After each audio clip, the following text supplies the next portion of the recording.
Shabbat Shalom. L'Éternel parla à Moïse en ces termes. Va prendre Aaron et ses fils avec lui. Prends aussi les vêtements et l'huile d'onction, ainsi que le taureau expiatoire, les 2 béliers et la corbeille d'Azim. Assemble aussi toute la communauté à l'entrée de la tente d'assignation. Moïse se conforma à ce que l'Éternel lui avait ordonné, et la communauté s'assembla à l'entrée de la tente d'assignation. Et Moïse dit à la communauté, « Voici le cérémonial que l'Éternel a ordonné d'accomplir. » Alors Moïse fit approcher Aaron et ses fils et les lava avec de l'eau. Il lui passa la tunique et le ceignit de l'écharpe, le revêtit de la robe, mit l'éphod par-dessous, et il entoura de la ceinture de l'éphod, au moyen de laquelle il fixa l'éphod autour de lui. Il posa sur lui le pectoral et ajouta au pectoral les ourim et les toumim. Il mit la tiare sur sa tête et la fixa sur la tiare du côté de la face, la plaque d'or, le saint diadème comme l'Éternel avait enjoint à Moïse. Puis Moïse prit l'huile d'onction, en oignit le tabernacle et tout son contenu, et les consacra ainsi.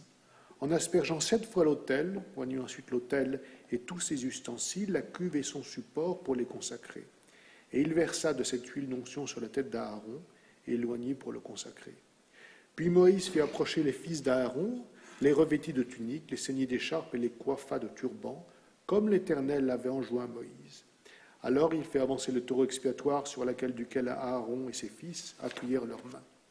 L'ayant égorgé, Moïse recueillit le sang, en appliqua avec le doigt sur les cornes de l'autel tout autour et purifia ainsi l'autel. Puis il fit couler le sang dans le réceptacle de l'autel, qu'il consacra ainsi à sa propitiation. Et il prit toute la graisse des intestins, la membrane du foie, les 2 rognons avec leur graisse, et les fit fumer sur l'autel.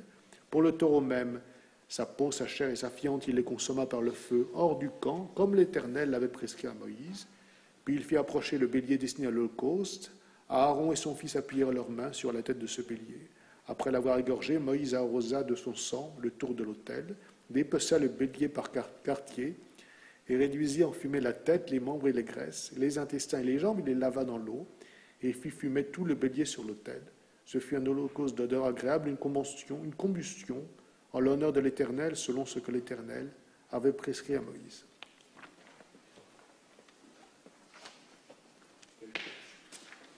Dieu merci, quand il y aura une introduction officielle de Rabbi Nathan, je pense que nous ne procéderons pas de la même façon. Mais à cette époque, les sacrifices d'animaux étaient offerts au temple, et la lecture qui vient d'en être faite était des actes que nous qualifierons aujourd'hui de violents, et même un peu de barbares. Mais il faut s'imaginer le ressenti d'un berger ou de toute personne ayant acheté un animal vivant, l'amenant au temple, le donnant au Kohen qui le sacrifie. Cette personne qui en recueillait une petite part, enfin pour certains des sacrifices, pour sa consommation, devait certainement accorder à cet acte une grande importance, car sinon, comment le comprendre? Il fallait donc une raison impérieuse pour offrir un animal dont on voyait le sang s'écouler, la vie s'évanouir et une grande partie de la chair être brûlée sur l'autel ou à l'extérieur du temple. Et cela amenait peut-être celui qui offrait le sacrifice à prendre conscience de la valeur de la vie et de sa fragilité, et à considérer sa propre existence comme un bien précieux qu'il fallait préserver au-dessus de tout. Qui sauve une vie sauve un monde, dit le Talmud, et qui détruit une vie détruit un monde. C'est exactement le contraire de ce qui vient d'être lu. Et pourtant, ce qui se passe en Israël et à Gaza est à l'antipode de cela.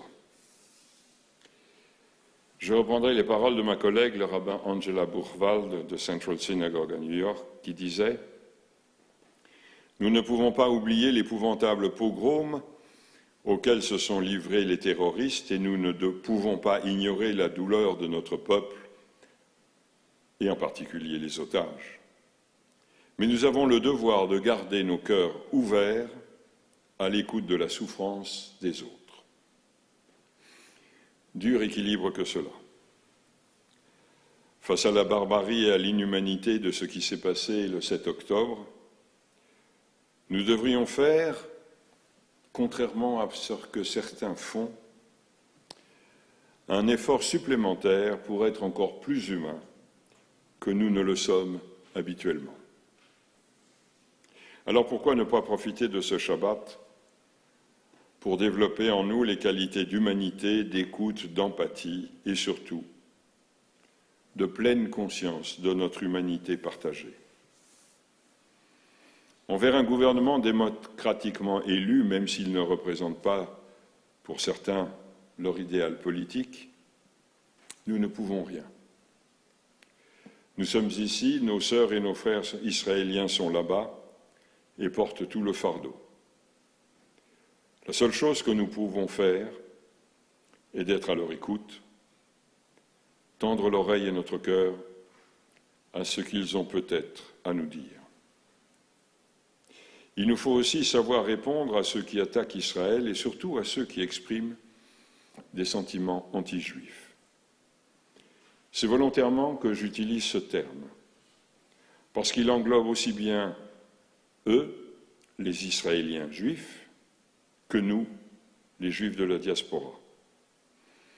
Il faut que nous apprenions à répondre, sans tomber ni dans la propagande, ni dans l'outrance, en replaçant les événements dans leur véritable contexte, en les analysant comme le fait Gilles Kepel dans son dernier ouvrage dont le titre est « Holocauste au pluriel ». Et le sous-titre « Israël, Gaza et la guerre contre l'Occident ».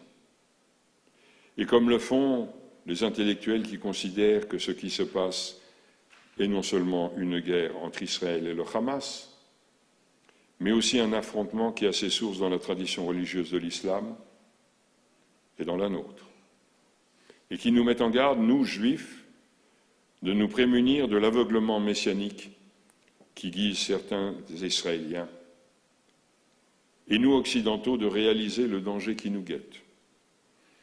Car comme le disait Frantz Fanon, en s'adressant à ses contemporains français, quand on tient des propos antisémites, dressez l'oreille, car il s'agit de vous.